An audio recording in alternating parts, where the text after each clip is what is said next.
திரு சீமான் அவர்களே இந்த தப்பு செய்வார்னு சொல்லி நம்ம நினச்சி பார்க்கல. எல்லாத்துக்கும் எல்லாவற்றும் எல்லா கட்சிகளுக்கும் முன்னாடி இருக்கக்கூடிய ஒரு கட்சி, ஒரு தலைமை திரும்பியும் இந்த திமுக செய்யக்கூடிய தப்பை, இந்த அதிமுக செய்யக்கூடிய தப்பை நாம் தமிழர் கட்சி செய்யும் அப்படிங்கிறத நம்ம நினச்சே பார்க்க முடியாத ஒரு வருத்தமாக இருக்குது. அப்படி என்ன வருத்தம்னு பார்த்துக்கிட்டிங்கன்னா, நாம் தமிழர் கட்சியோடைய தலைமை ஒருங்கிணைப்பாளர் திரு சீமான் அவர்கள், கட்சியினுடைய தலைவர்னு வச்சுக்கோங்களேன், தலைவர் அந்த அவருடைய மனைவியாக இருக்கக்கூடிய கையல்வெளி காளிமுத்தவர்களை ஒரு பொறுப்பு ஒன்று கொடுத்துட்டாங்க. இது உண்மையிலேயே ஒரு வாரிசு அரசியல் நாம் தமிழர் கட்சி வித்திடிக்கிறது என்கின்ற ஒரு அடிப்படை கேள்வியோட உடன்பிறப்புகள் கொதிச்சு எழுந்துகிட்டு இருக்காங்க. ஏமாப்ல இன்னும் கொஞ்ச காலத்துல இந்த ஆளு இங்க போயிருவான், இவன் இங்க வந்துருவான் பெரிய இடத்துக்கு. அதுக்கப்புறம் இவன் மையன் இங்க இருப்பான், இவன் இங்க போயிருவான், இவரு இங்க வந்துருவாரு.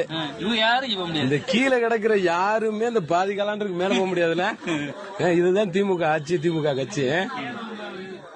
அதாவது இந்த உடன்பிறப்புகளுடைய மனக்கவல் என்னன்னு பார்த்துக்கிட்டிங்கன்னா, திடீர்னு இப்போந்தான் அவங்களுக்கு தெரியுது வாரிசு அரசியல் ஒன்று இருக்குங்க தமிழ்நாட்டில், அதுவும் நாம் தமிழர் கட்சிக்குள்ளே இருக்குங்கன்னு சொல்லி இன்றைக்கி தான் இந்த கொத்தடிமை ஹைனா கூட்டங்கள் கதறிக்கிட்டு இருக்குது.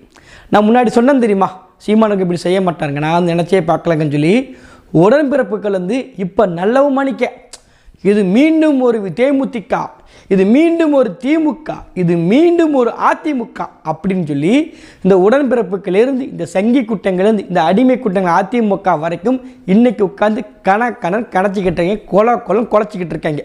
என்ன விஷயம்னு பார்த்துக்கிட்டிங்கன்னா, அண்ணன் சீமானவர்களுடைய மனைவி அன்னை கைல்வெளி காளிமுத்து அவர்களுக்கு சட்ட ஆலோசகர் என்ற பொறுப்பு தென் சென்னையில் கொடுக்குறாங்க. நாடாளுமன்ற தேர்தலில் தென் சென்னை நாடாளுமன்ற சட்ட ஆலோசகராக கையல்வெளி காளிமுத்து அவர்களை நம்ம பொறுப்பு கொடுக்குறாங்க நாம் தமிழர் கட்சியில். இதில் பார்த்துக்கிட்டிங்கன்னா, இந்த தென் சென்னை சட்ட ஆலோசகரில் கையல்வெளி காளிமுத்து அண்ணி மட்டும் கிடையாது, கூட 4 பேர் இருக்கிறாங்க. 4 பேர் ஏற்கனவே இந்த பொறுப்பில் அதனுடைய தொடர்ச்சியாக தான் கைவெளி காளிமுத்துங்கிற இருக்கிறாங்க. இப்போ இந்த பொறுப்புங்கிறத பொறுத்த வரைக்குமே இது ஒரு வாரிசு அரசு வித்திடுகிறது, இது மீண்டும் ஒரு தேமுதிக வர போகிறது அப்படின்னு சொல்லி ஒரு உருட்டுறாங்க. அதாவது இந்த சட்ட ஆலோசகர்கின்ற பொறுப்பு எல்லாருக்கும் கொடுக்க முடியாது. இப்போ மாணவர் அணி, ஒரு இளைஞர் அணி, இல்லை ஒரு மகளிர் அணி அப்படிங்கிறது ஒரு மகளிர் இருக்காங்க, மகளிர் அணி கொடுத்துடலாம். மாணவர்னா ஒரு மாணவர் படிக்கக்கூடிய பசங்களுக்கு கொடுத்துடலாம். இளைஞர்னா படிச்சுக்கிட்டு இருக்க பையங்க, படித்து முடித்தவங்க 25, 28, 20, 30 வயசு இருக்கக்கூடியவங்களுக்கு அந்த பொறுப்பை, இளைஞர் பொறுப்பை கொடுத்தோம். ஆனால் அந்த சட்ட ஆலோசகர், இந்த மருத்துவர் பிரிவு, இந்த மாதிரி பொறுப்பு யார் கொடுக்க முடியும்னா, மருத்துவ பிரிவுனா மருத்துவர் தான் போட முடியும். யார் போட முடியும்? ஒரு டாக்டர் தான் போட முடியும். ஒரு சட்ட ஆலோசகர்னா யாரை போட முடியும்? ஒரு சட்டம் படித்தவங்களை தான் போட முடியும். அப்படி பார்த்தா கையல்வெளி காளிமுத்தவர்கள் சட்டம் படித்த ஒருத்தங்க, என்ரோல்மெண்ட்னு சொல்லுவாங்க, அந்த என்ரோல்மெண்ட் செய்த ஒரு வழக்கறிஞர். அப்போ வழக்கறிஞர் தான் இந்த பொறுப்புக்கு கொடுத்துக்கிறாங்க. பொறுப்பு என்பது சீமானனுடைய மனைவி என்கின்ற ஒரே காரணத்துக்காக மட்டும் கிடையாது, அதையும் தாண்டி அந்த பொறுப்பை தாங்கக்கூடிய கெப்பாசிட்டின்னு ஒன்று உண்டு. அந்த கெப்பாசிட்டி இந்த சட்ட ஆலோசகருக்கு இருக்குது. காரணம், சட்டம் படித்த ஒருத்தங்க. மற்ற தலைவர்கள் மனைவி மாதிரி கோயிலாக போய் சாமி கும்பிட்டு குடும்பத்தை காப்பாற்றி, எங்கள் அப்பாவை காப்பாற்றி, மாமனாரை காப்பாற்றி, என்னுடைய அந்த மாமியை காப்பாற்றி, சின்ன மாமியை காப்பாற்றி, பெரிய மாமியை காப்பாற்றி, என் பூர் நல்லபடியாக இருக்குன்னு சொல்லி சாமி கொடுக்கக்கூடிய தலைவராக மனைவியை வளர்க்கலை.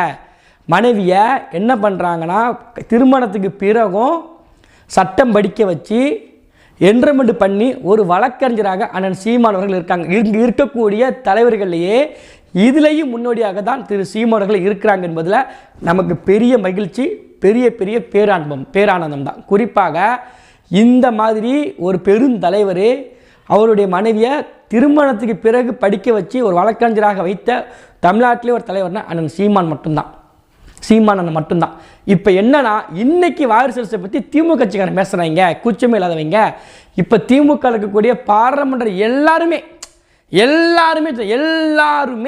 ராசாவை தவிர எல்லாருமே, கனிமொழி, அருள், கதிரானந்து, அப்புறம் பொன்மொழியுடைய மகன், அப்புறம் முரசொலி மாறன், அப்புறம் தமிழ்ச்சி தங்கப்பாண்டியன், எத்தனை பேர் ஆர்கா வீரசாமியோட மகன் அப்படின்னு சொல்லி எத்தனையோ பேர் அடிக்கிட்டே போல இருக்கக்கூடிய அனைத்து எம்பியுமே யாருன்னு பார்த்துக்கிட்டிங்கன்னா வாரிசு அரசியல். அதாவது KN நேருவோடைய மகன் அருண், அருண் திருச்சினாலும் போட்டி போடுவார், பொள்ளாச்சினாலும் போட்டி போடுவார், தஞ்சாவூராக போட்டி போடுவார். ஏன்னா அவர்கிட்ட காசு இருக்குது, துட்டு இருக்குது. குறிப்பாக அப்பா அமைச்சராக இருக்கிறாரு, சட்டமன்ற உறுப்பினராக இருக்காரு.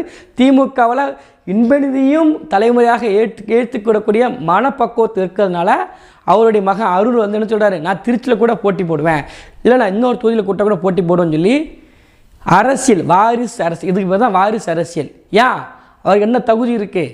KA நேரு என்கின்ற அந்த பொறுப்பை தவிர என்ன தகுதி இருக்குது அவருக்கு? KA நேருக்கு மகனாக பிறந்துட்டு அதை தாண்டி என்ன பொறுப்பு இருக்குது? என்ன செஞ்சுட்டார் அவர்? கட்சிக்காண்டியோ ஏதோ பண்ணிட்டாரா? கிடையாது. ஆனால் கைல்வெளி காளிமுத்து அவர்கள் நாம் தமிழர் கட்சியில் 11 ஆண்டுகளாக இருக்கிறாங்க. அதுவும் குறிப்பாக பொறுப்பு என்பது வந்து அந்த சட்டம் சார்ந்த ஒன்றுக்கு தான் கொடுக்குறாங்க. எடுத்த உடனே ஒரு MLA, ஒரு MP, ஒரு மகளிர் அப்படி கிடையாது. எது தகுதியோ அந்த தகுதிக்கேற்ற பொறுப்பை கொடுக்குறாங்க. தகுதி இருக்கிறதுனால இவருடைய வாரிசுங்கிறதுக்காக தடுத்து நிறுத்த முடியாது. இவங்களோட வாரிசுங்க அப்படிக்காண்டி உண்மையிலேயே தகுதி இருக்கக்கூடிய ஒருத்தங்களை எப்படி தடுத்து நிறுத்த முடியும்? இந்த ஒரே காரணத்துக்காண்டி மட்டும் கிடையாது. அப்போ தகுதி உள்ளவங்களை, அதற்குன்னு எலிஜிபிளாக இருக்கிறவங்கள அதை நம்ம கொடுத்து தான் ஆகணும். அதை அந்த சீமானங்களை கொடுத்தாங்க. நாம் தமிழர் கட்சி கொடுத்துருக்கு. அந்த பணியை சிறப்பாக செய்வாங்க. காரணம் அவங்க ஒரு வழக்கறிஞர். அவங்க வழக்கறிஞனால இதை சிறப்பாக செய்வாங்க. இன்றைக்கி உட்காந்து கொதிக்கக்கூடியவங்க இன்பநிதிக்கு வரக்கூடியவங்க முட்டு கொடுக்குறீங்க. நீங்கள்லாம் பேசலாமா? முதல்ல வந்து நீங்கள் பேசலாமா? நம்ம வந்து கைல்வெளி காளிமுத்தவர்களுக்கு முட்டு கொடுக்க வரல, யதார்த்தத்தை பேசிக்கிட்டு இருக்கோம். யதார்த்தத்தை இங்கே இருக்கக்கூடிய அரசு நிலவரத்தை பேசிகிட்டு இருக்கோம். ஆனால் நம்ம கட்சி, நீங்கள் சொல்லக்கூடிய திமுக கட்சி, நம்ம கட்சி லட்சணத்தை திரும்பி பார்த்தோம்னா ஒரு அமைச்சர் கூட, ஒரு சட்டமன்ற உறுப்பினர் கூட முழுக்க வாரிசு பின்புலத்தில் இருக்கணும், இல்லைன்னா பணபுலத்தில் இருக்கணும். நாம் தமிழர் கட்சி 20 வேட்பாளர் நிப்பாட்டிருக்கு. நாடாளுமன்றத்தில் இப்போ வரைக்கும் அறிவிச்சிருக்கு. இந்த 20 வேட்பாளரில் 5 பேர் ஆதித்தமிழர்கள் பறையை சமூகத்தை சார்ந்தவங்க. இந்த 5 பேரில் 2 பேருக்கு பொது தொகுதி நாம் தமிழர் கட்சி கொடுத்துருக்கு. இதுதான் சமூக நீதி. இப்படி ஒரு கட்சி சொல்லுவாங்க, நீங்கள் ஜெயிக்க மாட்டீங்க, நீங்கள் ஜெயிக்காத கட்சி, நீங்கள் என்ன வேணாலும் பண்ணலாம். ஏடா, ஜெயிக்காத கட்சியே களத்தில் நின்று பிரதிநிதித்துவம் கொடுக்கு, சமூக நீதியை காப்பாற்றுது, மக்களுக்கான அங்கீகாரத்தை கொடுக்கு, அதிகாரம் இருக்குது. நீங்கள் தான் ஜெயிக்க போகிறீங்க. 40 நம்மதே கத்திக்கிட்டு இருக்கீங்க. பிஜேபியிலேருந்து அதிமுகலேருந்து இங்கே இருக்கக்கூடிய திமுக சங்கி வரைக்கும் கத்திக்கிட்டு இருக்கீங்க. ஜெயிக்கக்கூடிய நீங்கள் ஏன் செய்ய மாட்டேங்கிறீங்க? இந்த கேள்வி, அடிப்படை கேள்வி மக்கள் இப்போ கேட்குறாங்கல்ல. மக்கள் நாடு 40 அப்படின்னு கோஷம் போடக்கூடியவங்க 40 உங்கள் கையில் இருக்க போது இங்கே இருக்கக்கூடிய திருநெல்வேலி தொகுதியில் அதே நாடார் சமுதாயத்தை போடாமல், நாணத்தீர மாதிரி திரும்பி நாடார் சமுதாயத்தையே போடாமல் இருக்கிற பொது தொகுதியில் அதே இடத்துல இங்கே இருக்கக்கூடிய ஆதித்தமிழர் நிப்பாட்ட தெம்பு இருக்க திமுக கட்சிக்கு செய்யுமா? செய்யாது. ஏன்? சொந்த கட்சிக்காரனே ஓட்டு போட மாட்டோம். உனக்கு வந்து சொந்த கட்சிக்காரனே ஓட்டு போய் தான் நிதர்சனமான உண்மை. அப்போ அப்படி ஒரு கட்சி, அப்படி ஒரு சாதி வெறியை கொண்ட திமுக கட்சி அந்த கொத்தடிமையாக ஒரு வாரிசு அரசியல் ஹைனா கூட்டம் உருவாக்கிக்கிட்டு வருது. இன்றைக்கி ஒரு இளவரசர் அரசராக நம்ம ஸ்டாலின் இருக்கார், அது உதயநிதி ஸ்டாலின் இருக்கார், அதுக்கு இன்பநிதி ஸ்டாலின் இருக்கார். அதற்கு பிறகு அவருக்கு திருமணம் முடிஞ்சால் அவருடைய மகனும் வருவதற்கு வேலையை பார்க்க KA நேருடைய பையன் தயாராகிட்டார். அன்பில் மகேஷ் பொய்யாமொழி இருக்கார், அவருடைய மகன் தயாராகிட்டாங்க. இப்படி அடுக்கிக்கிட்டே போகலாம். கொத்தடிமை வேலை பார்ப்பதற்கு ஒவ்வொரு தலைமுறையாக உருவாக்கிட்டு வராங்க. நீங்கள் நாம் தமிழர் கட்சி வாரிசு அரசியல் உருட்டுறீங்க. இது வாரிசு அரசியல் கிடையாது, இது பிரதிநிதித்துவம்.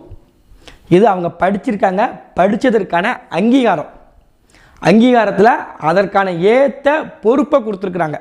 சட்ட ஆலோசகராக அதை படிச்சிருக்காங்க, வழக்கறிஞர் இருக்கிறதுனால அதுக்கு முக்கியத்துவம் கொடுக்குறாங்க. முக்கியத்துவம் கொடுக்கணும். காரணம், வேலை பார்க்கணும் விருப்பப்படுறாங்க, கட்சிக்கு வராங்க. அப்படிப்பட்ட ஒரு பொறுப்பை தான் நாம் தமிழர் கட்சி கைல்வெளி காளிமுத்து அண்ணியவர்களுக்கு கொடுத்துருக்கு.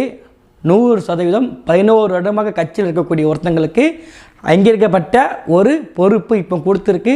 சரியான ஒன்று. இது வாரிசு அரசியல் கிடையாது, மற்றும் ஒரு திமுக கிடையாது. இவங்களுக்கு கண்டென்ட் கிடைக்காம உருட்டிக்கிட்டு இருப்பாங்க. இவங்களுக்கு கண்டென்ட் கிடைக்கல. பிஜேபி பிடிஎம் சொல்லி பார்த்தீங்க, அது எதுவும் உருட்டி பார்த்தீங்க. இப்போ வாரிசு அரசு இவங்க பேசுகிறாங்க. இது அதோட பெரிய குறை எதுவுமே கிடையாது. இப்போ நேருவோடைய மகன் வரப்போகிறாரு, அப்புறம் பொன்முடி மகன் ஆல்ரெடி வந்துட்டார், அதுபோல் நிறைய அமைச்சர்களுடைய மகன்கள் வரப்போகிறாங்க. அவங்களுக்கு முட்டு கொடுக்க வழியை பாருங்கள், ஒத்தடிமைகளா. அதை விட்டுட்டு இங்கே வந்துக்கிட்டு வாரிசு அரசியல், தேமுதிக அரசியல், அதிமுக அரசியல், ஒரே அரசியல் தான் தமிழ் தேச அரசியல்.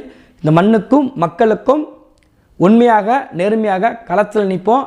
வெற்று அவதூறுகளை தூக்கி எறியும். நன்றி, வணக்கம்.